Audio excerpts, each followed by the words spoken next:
کافیست. کار کردن کافیست. دیگر نیازی به تو نیست. مرا بیرون نکن. دیگر توان کار کردن نداری. چه بی‌رحمانه. دست نگه برو دیگر. از اینجا برو. رحم کنید، مرا بیرون نکنید. من جایی را ندارم، کس و کاری را هم ندارم. فرمان ارباب است. این هم عصایت. آخر بی انصاف ها تمام عمر و جوانیم را در این باغ کار کردم. وای، حالا که کور و پیر شدم مرا بیرون می کنید؟ برو روزیت را کس دیگری بدهد. برو. روزی را خدا می دهد. نگران نباش پیرمرد، همه چیز درست می شود، درست مثل گذشته.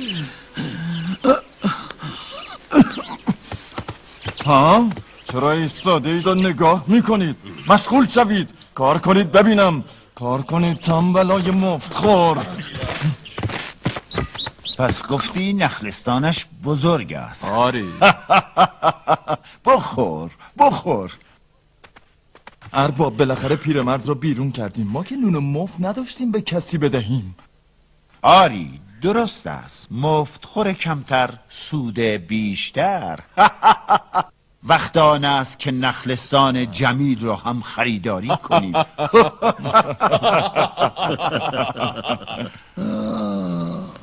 چقدر گرسنه‌ام. چه کسی اینجاست؟ این صدای پای کیست؟ کیستی؟ صدای پای کیست؟ یا مسیح، چه بوی نان تازه‌ای.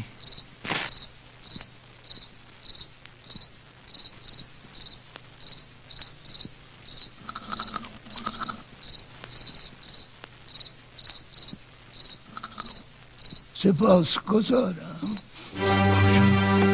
کجاست؟ حتما کار اوست. ای نمک نشناس، میدانستم کار اوست. آهای! زود بیایید ببینم کجا هستید.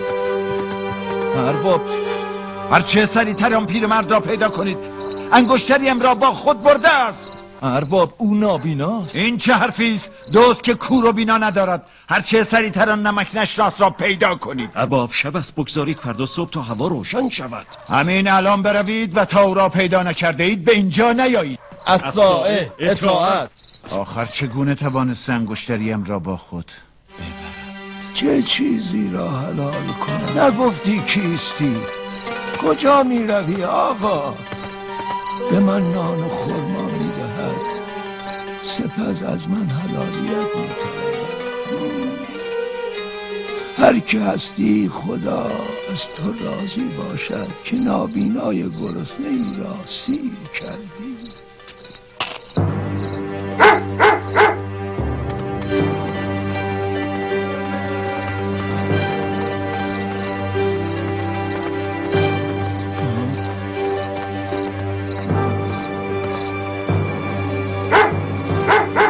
چه شده؟ از اینجا دور شوید، از اینجا دور شوید، سگ‌های وحشی، دور شوید، دور شوید.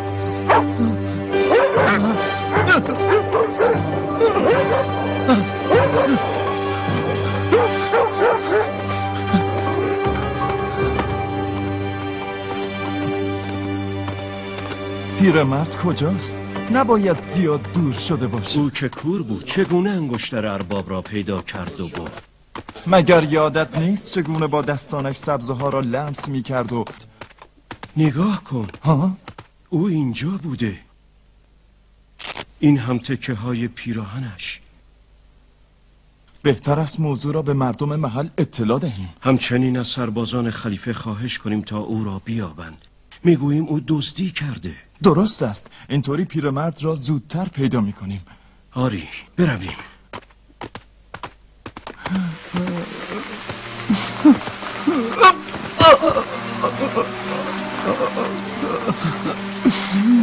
زندگی برای من سراسر امنیت، بی هیچ هراسی از آینده. به نان جایی قانع بودم و از کور شدنم نه هراسی.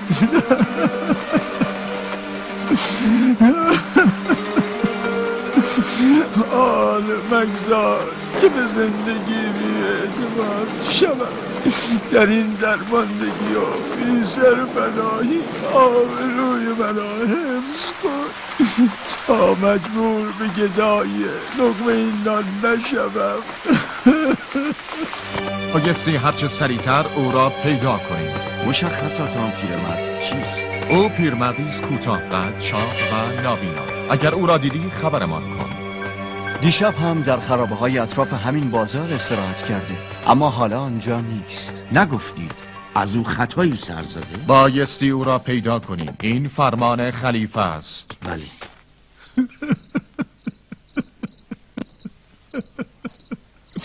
آخر با چه روی گدایی کنه؟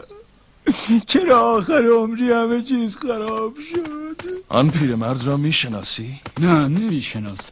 به نظر تو آن پیرمرد گدایی میکند؟ نمیدانم، اما شاید همان پیرمردی است که میگویند از ارباب خود انگشتری دزدیده. خدا میداند. انگشتری ارباب را دزدیده؟ چه تنهای غریبی. خداوندا، همه عمر به حقیقت تو اعتماد کردم. بگو که اشتباه نکردم. آخر من هرگز دست به ناسوابی نیالودم.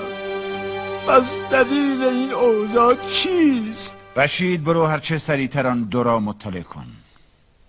چشم ارباب. همه چیز مرتب است.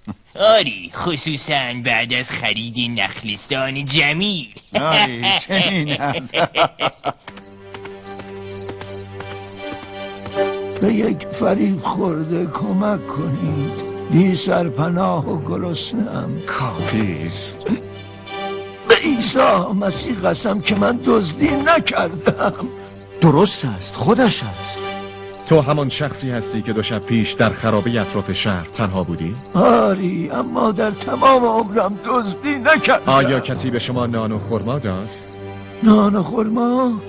آری، اما آن شخص شما نبودید.